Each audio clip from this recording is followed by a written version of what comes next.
हाँ जी, आज भी हम एडजस्टमेंट ही करेंगे।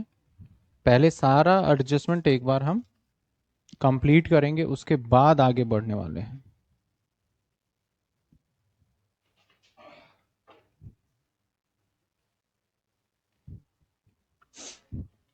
आज करते हैं हम adjustment number 8, that is provision for depreciation.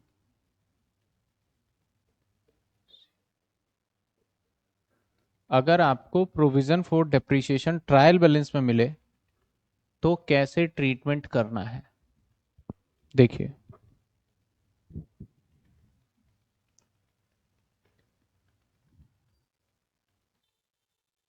या फिर मैं बेटर रहेगा कि मैं इसको कर दूं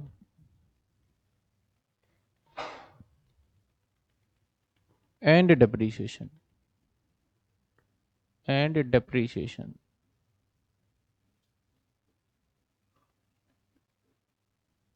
एंड डेप्रिसिएशन। ध्यान दीजिए, अब ये दो जगह हो सकता है कहाँ गिवन हो, ट्रायल बैलेंस में, है ना। हो सकता है ट्रायल बैलेंस में। तो अगर ट्रायल बैलेंस में आपको दो इंफॉर्मेशन गिवन है, एक गिवन है प्रोविजन फॉर डेप्रिसिएशन, प्रोविजन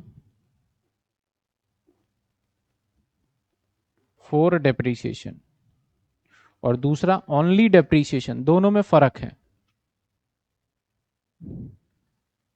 अगर गिवन है आपको प्रोविजन फॉर डेप्रिसिएशन, देन ये लेस करना है आपको किससे, एसेट से, बस। पी एंड एल के डेबिट में नहीं दिखाओगे। और अगर ये है तो इसे आपने दिखाना है प्रॉफिट एंड लॉस के डेबिट साइड। याद रखना, देखो दोनों में बड़ा फर्क है। अगर ट्रायल बैलेंस में दे रखा है तो जो प्रोविजन है उस प्रोविजन को क्या करेंगे हम, लेस कर देंगे। कहां से लेस कर रहे हैं हम, एसेट से।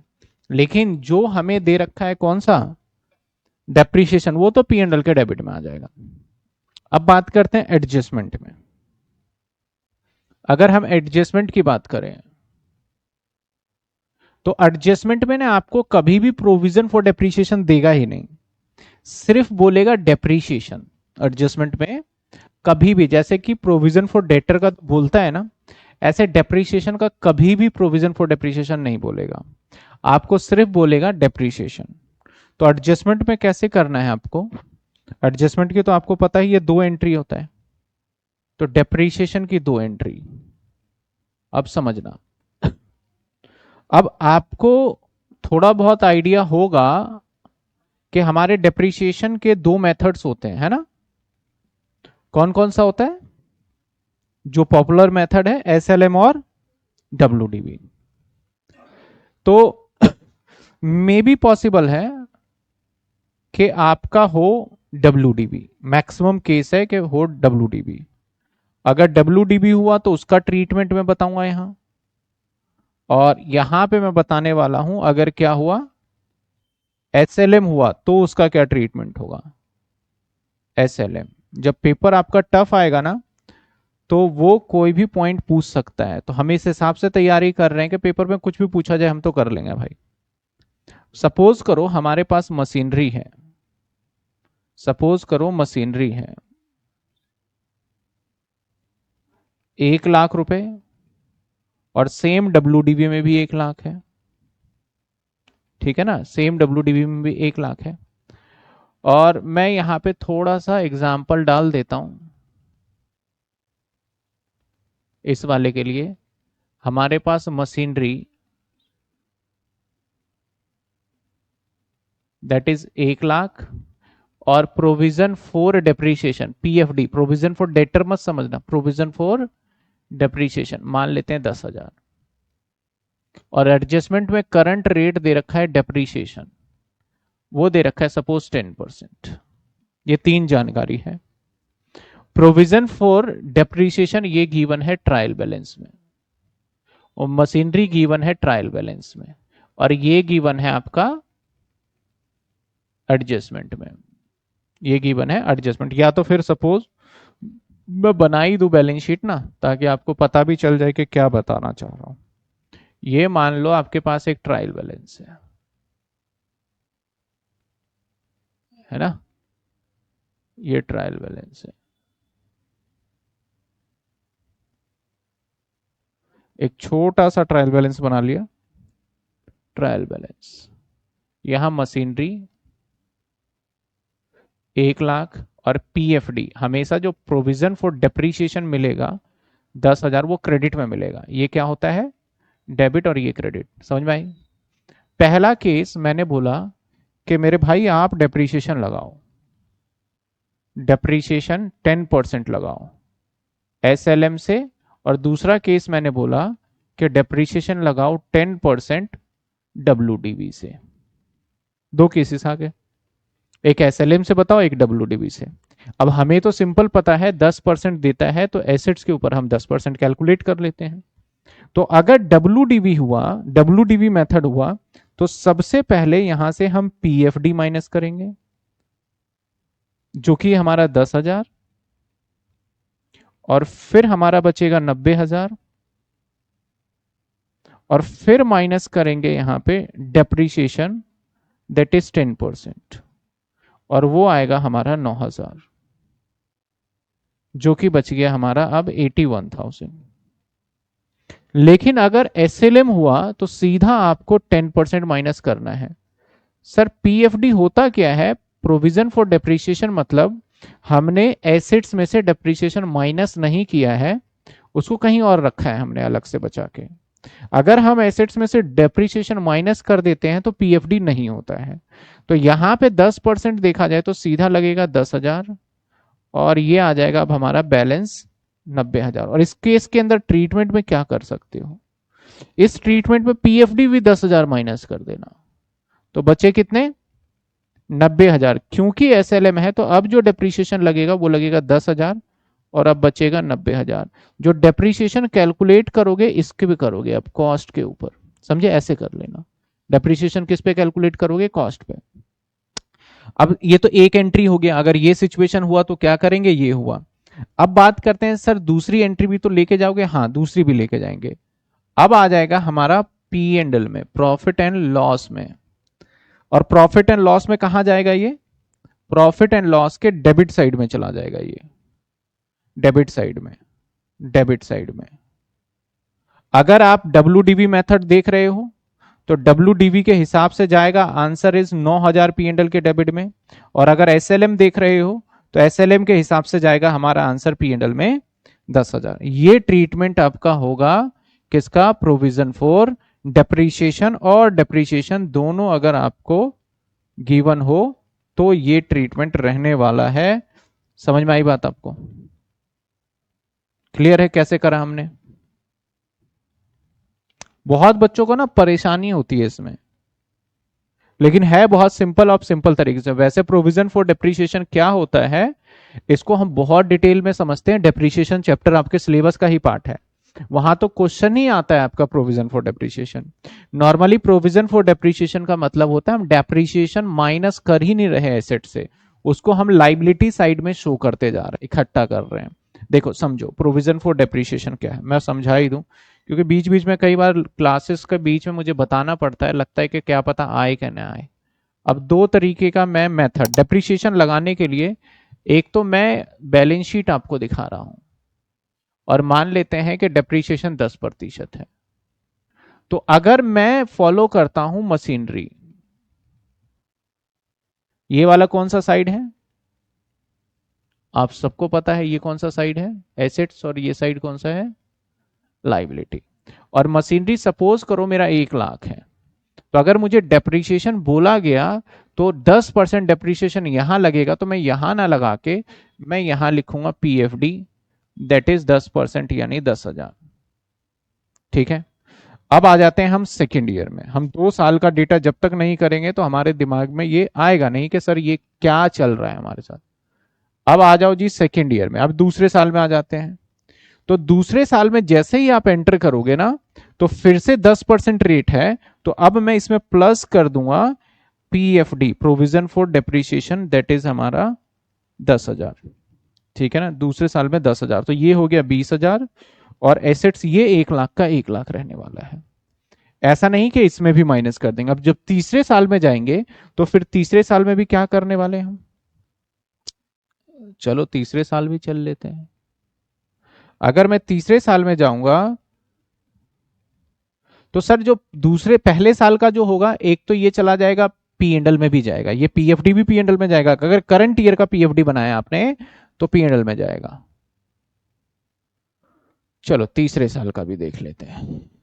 ये लो तीसरे साल का, आपको समझ ही आ जाएगा कि भाई क्या है ये मामला क्या है। ठीक है, अब जब तीसरे साल में जाएंगे, ये ऐसे ही रहेगा, बस यहां पे आ जाएगा पीएफडी, और अगर मैं एसएलएम ही फॉलो कर रहा हूं, तो फिर से पीएफडी, पीएफडी अगर मैं एसएलएम ही फॉलो कर रहा हूं तो 10,000।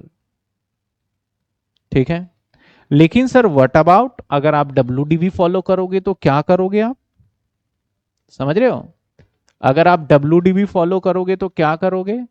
तो जब मैं डब्ल्यूडीवी फॉलो कर रहा हूंगा, तो अब बात को समझिएगा, हमें क्या करना होगा दूसरे साल में, पहले साल का तो डेटा एकदम सेम है, दूसरे साल में पहले हमें कहीं 10,000 माइनस करके जो यहां पे न्यू पीएफडी होगा, न्यू वाला, वो 9,000 ही होगा। कितने होंगे? क्योंकि डब्ल्यूडीवी कहता है भैया पहले पीएफडी ईएफडी हमें नहीं पता, पहले पुराना डेप माइनस करो। लेकिन प्रोविजन वाला कॉन्सेप्ट बोलता है यहां मत माइनस करो, आप कहीं और कैलकुलेट करके इधर दिखा दो। और जो तीसरे साल होगा, तीसरे साल में क्या चेंजेस आएगा, ये तो प्लस होके आपका 9,000 ही हुआ, 19, और 19,000 अब माइनस करना है आपको, 1 लाख में से कितना माइनस करना है, 19, क्योंकि टोटल डेप माइनस करके फिर डब्ल्यूडीवी लगता है हमारा। तो अगर 1 लाख में से 19,000 माइनस कर दे तो हमारा बचेगा कितना, 81, और अब जो डेप आएगा वो आएगा 8100। क्या समझ में आई बात आपको? समझ में आई आपको बात?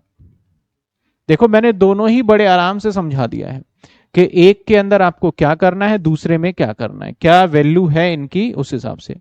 लेकिन अब बोलते हैं नहीं यार, अब ना मैं पीएफडी वीएफडी रखना नहीं चाहता, पीएफडी वीएफडी रख के क्या फायदा, ये टेंशन और है, दोनों दोनों साइड ले जाओ। तो हमारा जो अकाउंटेंट है वो चाहता है कि भाई आप नॉर्मल बेसिस पे चलो। तो जब मैं नॉर्मल बेसिस पे चलूंगा, तो यहां कुछ नहीं रहेगा, यहां कुछ नहीं रहेगा, यहां कुछ नहीं रहेगा।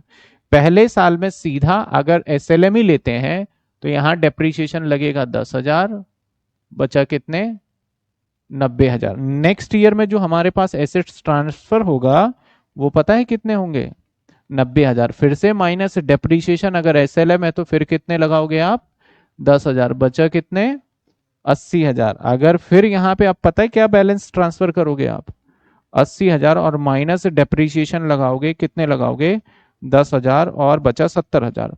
हमारे दिमाग के अंदर एक चीज ऐसा रहता है कि जो एसेट से माइनस हुआ वही पीएनएल में जाता है, यही सोचते हैं ना कि एसेट्स में से माइनस, पीएनएल के डेबिट साइड में, ये सीखा है।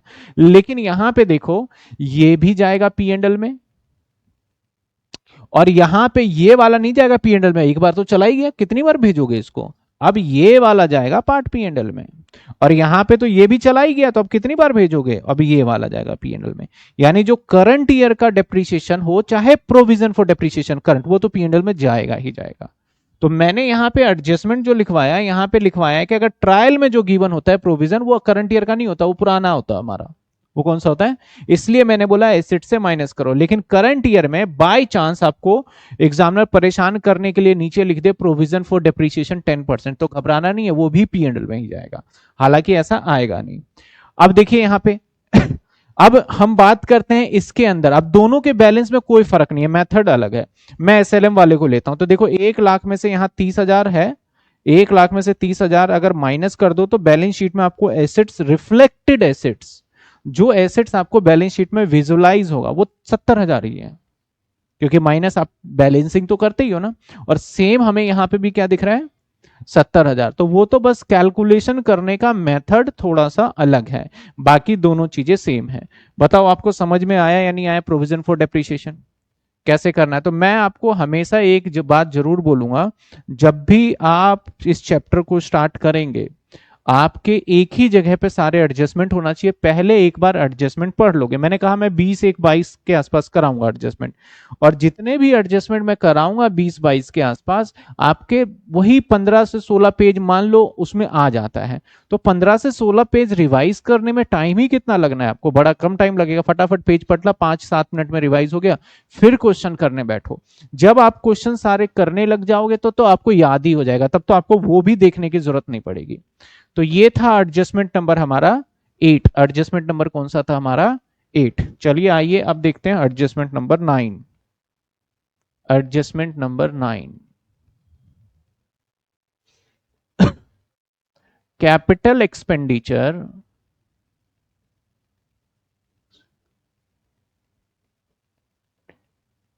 include in revenue एक्सपेंडिचर है।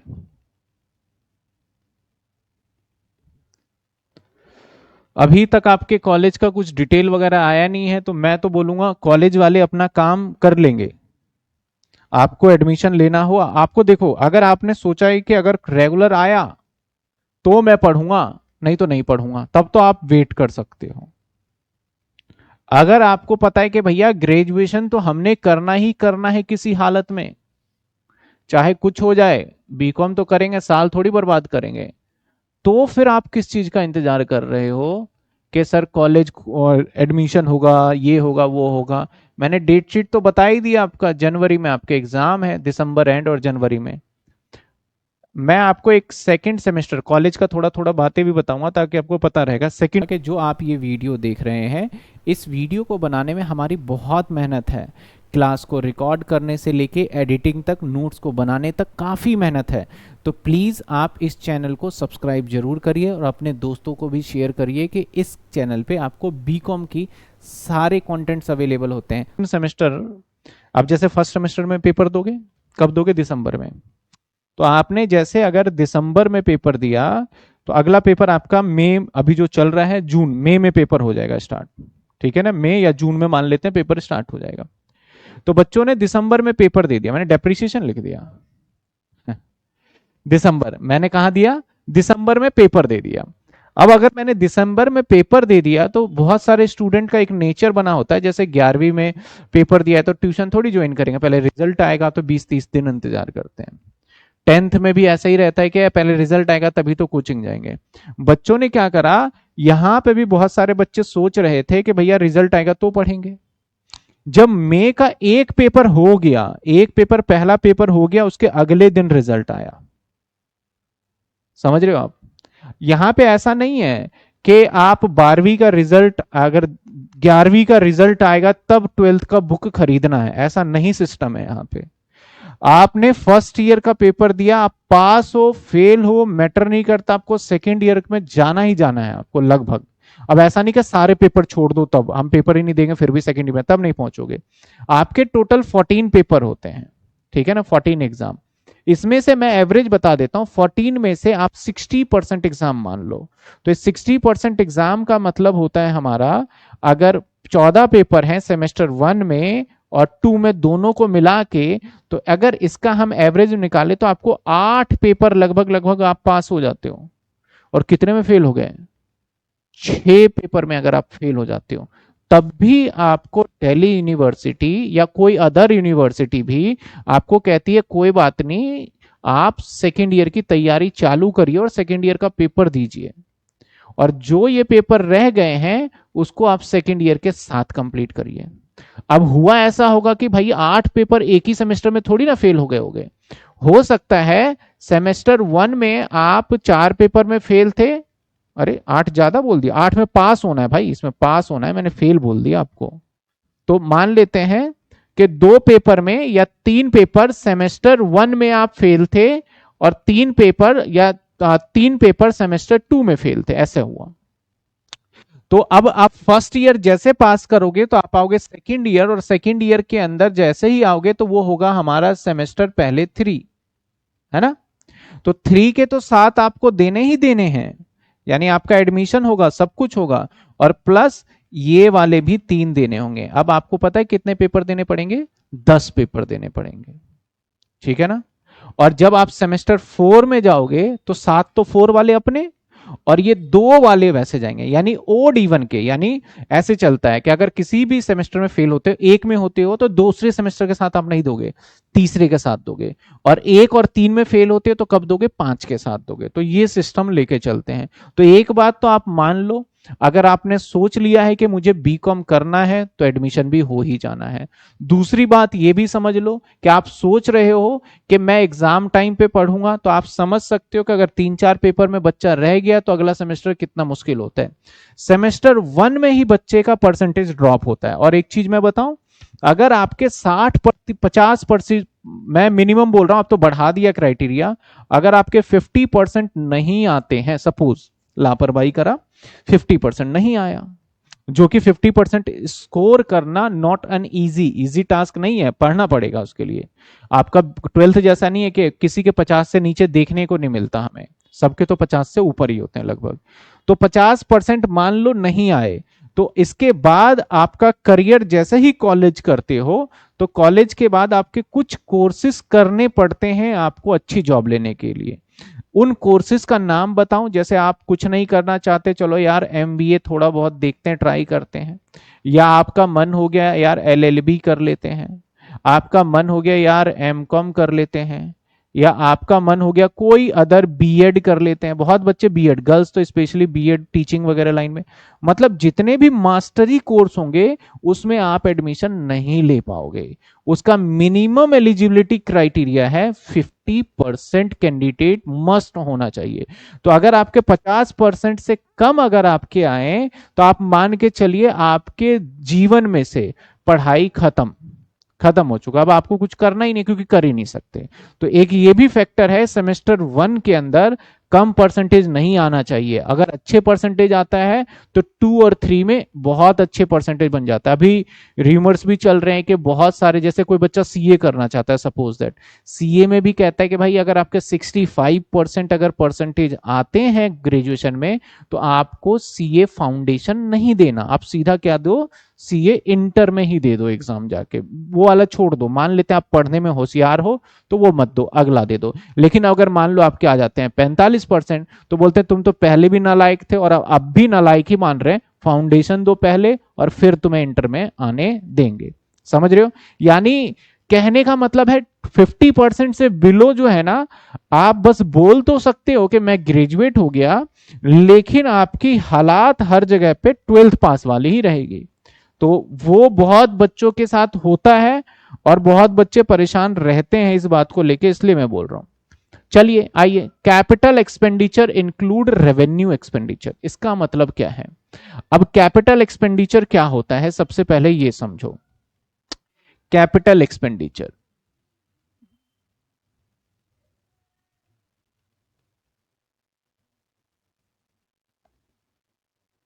सर कैपिटल एक्सपेंडिचर होता है, एग्जाम्पल, एग्जाम्पल क्या मैं बोलूंगा, ऑल फिक्स एसेट्स, जितने भी एसेट्स होते हैं वो भी तो आपका खर्चा ही है ना, आपने खरीदा है तो पैसे दिए हैं, तो खर्चा तो हुआ ही है, तो खर्चे के लिए वर्ड लगाया गया एक्सपेंडिचर, और इस तरीके के एक्सपेंडिचर को बोलते हैं हम कैपिटल एक्सपेंडिचर। आपने बिल्डिंग खरीदा, मशीनरी खरीदा, फर्नीचर खरीदा, that is all thing are capital expenditure.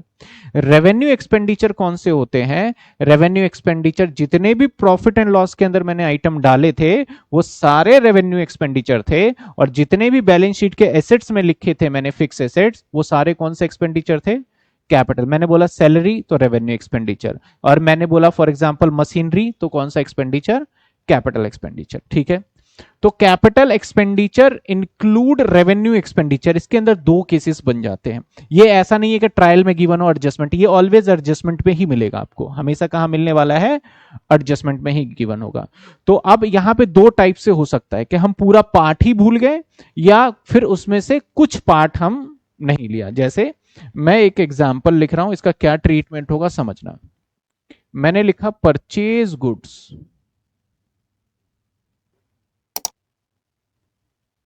₹1 lakh, include purchase goods हमने किया 1 लाख का और ब्रैकेट में लिखा include in purchase furniture ₹10,000। Sir अब इसका मायने क्या हुआ? सवाल आपको समझ में आ गया होगा और क्या ट्रीटमेंट करना है ये भी थोड़ा थोड़ा आइडिया हो गया होगा। मैंने कहा भाई मेरा एक गुड्स खरीदा, अब गुड्स जो खरीदा वो 1 लाख रुपए का खरीदा, लेकिन जरूरी नहीं है मैं जब दुकानदारी के एक सामान खरीदने जाता हूं तो जरूरी नहीं मैं गुड्स ही खरीदूं, कुछ और भी पसंद आ गया तो ले लिया, साथ के साथ मैंने एक चेयर भी ले लिया, टोटल बिल 90,000 का बना। अब यहां पे प्रॉब्लम ये आई कि भाई जो आपने गुड्स खरीदा तो ये तो P&L के डेबिट, ट्रेडिंग अकाउंट के डेबिट साइड में आ जाएगा परचेज, और आपने लिख भी दिया होगा, लेकिन उसके अंदर एक फर्नीचर जुड़ा हुआ है, तो आपने अगर 1 लाख रुपए ट्रेडिंग में लिख रखा है तो गलत लिखा हुआ है।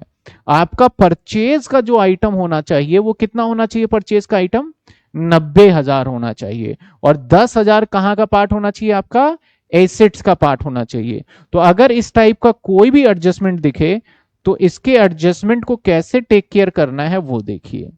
नंबर 1, सबसे पहले कर दोगे लेस फ्रॉम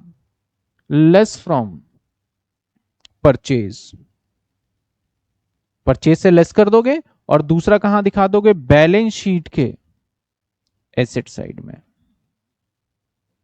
समझ में आई बात आपको? दूसरा आपने कहां दिखा दिया? बैलेंस शीट के एसेट साइड्स। यहां तक तो बात ठीक है, लेकिन इसमें भी एक प्रॉब्लम, एक पंगा आ जाता है। अब आ जाती है बात डेप्रीशिएशन की, क्योंकि एसेट्स पे तो डेप लगाओगे ना, तो अब डेप्रीशिएशन कैसे लगाना है?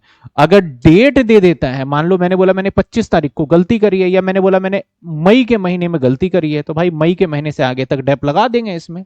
लेकिन अगर मैं डेट ना बताऊं तो तब तो हो सकता है शुरू में भी गलती हो सकता है, मिड में भी मिस्टेक हो सकता है, और एंड में भी हो सकता है। तो अब यहां पे अगर डेप्रीशिएशन के लिए करें तो मैं उसके लिए नोट लिख देता हूं आपको कैसे इसको टेक केयर करना है। अगर आपको note in case of date of purchase given, in case of date of purchase given अगर दे रखा है, then depreciation will be calculate according to date, मतलब डेट के हिसाब से निकाल लेना, अब जितने भी टाइम बन रहे हैं उसके हिसाब से। Note number 2, in case of date of purchase not given, date of purchase not given, then no need to depreciation charge. ऐसे सिचुएशन में हम मान लेंगे भाई हम नहीं लगा रहे डेप्रीशिएशन, क्यों सरदर्दी हम पाले फालतू में, और ऐसा क्यों कर रहे हो, क्यों नहीं लगा रहे डेप्रीशिएशन? तो डेप्रीशिएशन नहीं लगाने की वजह है, मैं मान रहा हूं कि साल के लास्ट में गलती हुआ है। ये मैं अजम्पशन क्या लेके चल रहा हूं, मैं साल के ईयर के एंड में मिस्टेक किया है, तो अगर मैंने ईयर के एंड में मिस्टेक किया है तो भैया डेप का है बात का। और अगर आप डेप लगा दोगे तब भी गलत नहीं है, लेकिन मैं टेंशन क्यों पलवाऊं आपसे कि डेप्रीशिएशन लगाओ फिर P&L में जाओ, इससे अच्छा छोड़ ही देना आप। डेट दे रखा हो तो डेट के हिसाब से, अदरवाइज नहीं। दूसरा कैसा हो सकता है, जब आपका जैसे एग्जाम्पल ले लेते हैं सीधा यहां पे, वेजेस पेड ₹80,000, मैंने 80,000 का वेजेस पेड किया, नीचे मैंने लिखा वेजेस इंक्लूड्स इंस्टॉलेशन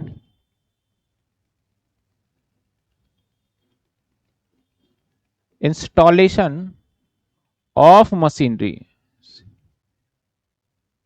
₹5,000। इसका मायने क्या हुआ कि भैया जो वेजेस पेड आपने कर रखा है ठीक है, ये तो P&L के डेबिट में जाएगा, लेकिन जब कभी भी कोई भी खर्चा आप एसेट्स को बाय करते टाइम पे, एसेट्स को बनाते टाइम पे यूज करते हो, तो वो एसेट्स का पार्ट होना चाहिए।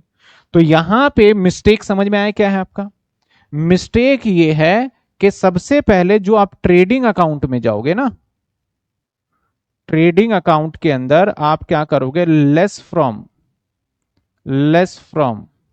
वेजेस, कितने रुपए, 5,000। ये भी मैं लिख देता हूं, आप जाओगे कहां, चलो मैंने लिख दिया लेस फ्रॉम परचेज, तो पता ही चल जाएगा कितना परचेज से माइनस करोगे जी, 10,000 माइनस करोगे। और कहां, ट्रेडिंग में, याद रखना कहां करोगे, ट्रेडिंग में।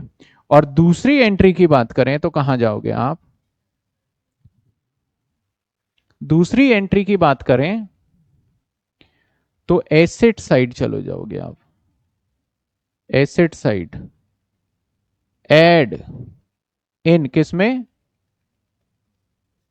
मशीनरी, ठीक है ना, ऐड इन मशीनरी में ऐड कर दोगे। डेप्रिसिएशन फिर पंगा आ गया कि भाई जो अब मशीनरी में ऐड हुआ है तो उस पार्ट पे लगाएंगे नहीं लगाएंगे, ऐसे सिचुएशन में क्वेश्चन कहेगा आपको, ठीक है। अगर नहीं कहता तो नॉर्मल डेप्रिसिएशन के अकॉर्डिंग ऐड करके फिर डेप लगाना है आपको। मान लो कहता है कि मशीनरी पे 10% का डेप है, और ये मिस्टेक कब करी है नहीं पता, तो 10% का डेप है तो ये वाला पहले पार्ट आप ऐड करोगे एसेट्स में, फिर डेप्रीशिएशन लगाओगे, समझे बात आप। तो ये था हमारा, जब कभी भी हम कैपिटल एक्सपेंडिचर को क्या मान लेते हैं, रेवेन्यू एक्सपेंडिचर मान लेते हैं। आइए एडजस्टमेंट नंबर 10,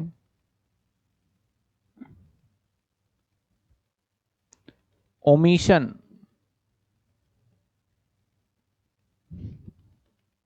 ऑफ गुड्स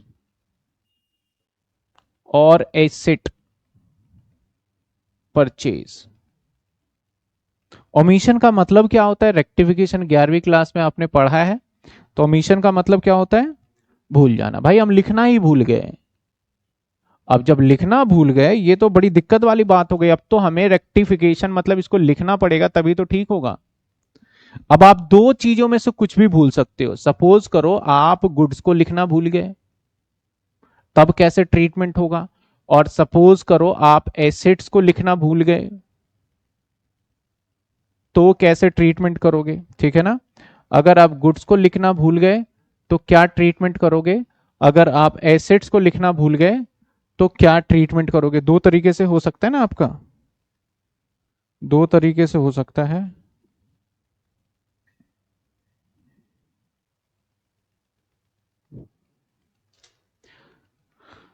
एक सेकेंड,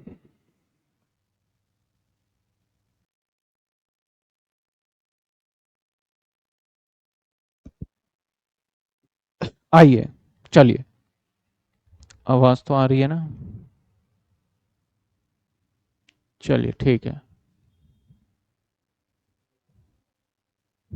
देखिए अब गुड्स की बात करते हैं, भूल गए गुड्स को, तो अब भाई गुड्स को भूल गए तो आपको अच्छे से पता होना चाहिए, जब भी कोई मिस्टेक होता है उस मिस्टेक को सुधारने के लिए आपको दो जगह एंट्री करके फिर करते हैं। तो जब आप भूल ही गए हो तो इसको बड़े सिंपल तरीके से करते हैं। एक तो आपको क्या करना है, ट्रेडिंग अकाउंट में जाना है, क्योंकि गुड्स तो ट्रेडिंग अकाउंट में ही लिखते हैं। और एक दूसरा पता है कहां जाना है आपको, बैलेंस शीट में जाना है, बैलेंस शीट में जाना है। अगर हम ट्रेडिंग अकाउंट की बात करें या फिर बैलेंस शीट की बात करें, ट्रेडिंग अकाउंट में जब जाओगे तो आपको ऐड करना होगा, ऐड इन परचेज। ऐड कहां करना होगा आपको, परचेज में, ऐड इन परचेज। मेरा टाइम टेबल कहां गया भाई,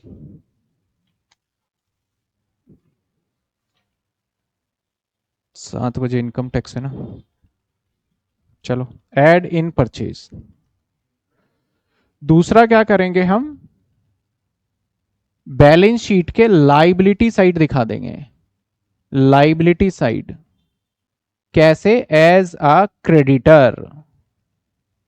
आपको क्रेडिटर दिखा दो या फिर क्रेडिटर में ऐड कर दो, क्योंकि जब भी उधार, जब भी कोई चीज हम लिखना भूल जाते हैं ना तो ये एक अजम्पशन माना जाता है अकाउंट्स में कि उसे हमने उधार ही खरीदा होगा, ठीक है ना।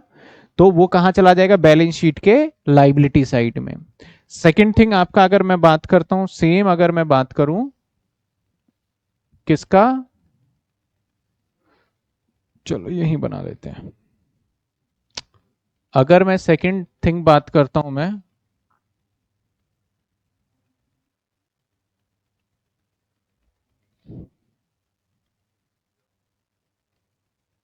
आ जाइए, सेकंड थिंग, अगर एसेट्स भूलते हैं तो एक तो बैलेंस शीट में जाओगे, बीएस लिख रहा हूं बैलेंस शीट को, और दूसरी एंट्री भी बैलेंस शीट में ही जाओगे। सर बैलेंस शीट में क्या करोगे, ऐड कर दोगे, कहां पे, इन एसेट्स, जिस एसेट्स को आप लिखना भूल गए थे वहां पे आप क्या करने वाले हो, इसको ऐड कर दोगे। अब दूसरे आगे की अगर मैं बात करूं, तो दूसरा, आप क्योंकि उधार खरीदा होगा आपने, ये अजम्पशन रहता है, तो हम डाल देंगे बैलेंस शीट के लाइबिलिटी साइड एज क्रेडिटर, या फिर एसेट्स फॉर क्रेडिटर के नाम से डाल दोगे। समझ में आई बात आपको। अब यहां पे एक प्रॉब्लम फिर क्रिएट हो गया कि आपको जो एसेट्स भूल गए तो आपने लिखा नहीं बैलेंस शीट में, तो इस पर तो डेप तो लगाना चाहिए आपको। अब डेप लगाएं क्या ना लगाएं, तो मैं आपको बोलूंगा कि जो ये मेरा नोट्स है ना, सेम नोट्स फॉलो करोगे आप। अगर डेट दे रखी है तो ओके, अगर डेट नहीं दे रखी है तो फिर हम क्या करेंगे, चेंज कर देंगे। अरे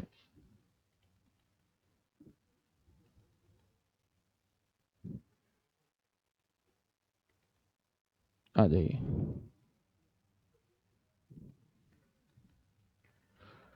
ये लीजिए, सेम नोट फॉलो करोगे इसके लिए। क्लियर है। तो हमने कितने एडजस्टमेंट कर लिए, 10 एडजस्टमेंट। तो ये 10 एडजस्टमेंट, 3 एडजस्टमेंट बड़े बड़े एडजस्टमेंट है, तो इसको नोट करिए। आज की क्लास को मैं पहले आप नोटिंग कर लो, फिर हम आगे देखेंगे अप्रूवल बेसिस नए नए कुछ एडजस्टमेंट देखने वाले हैं।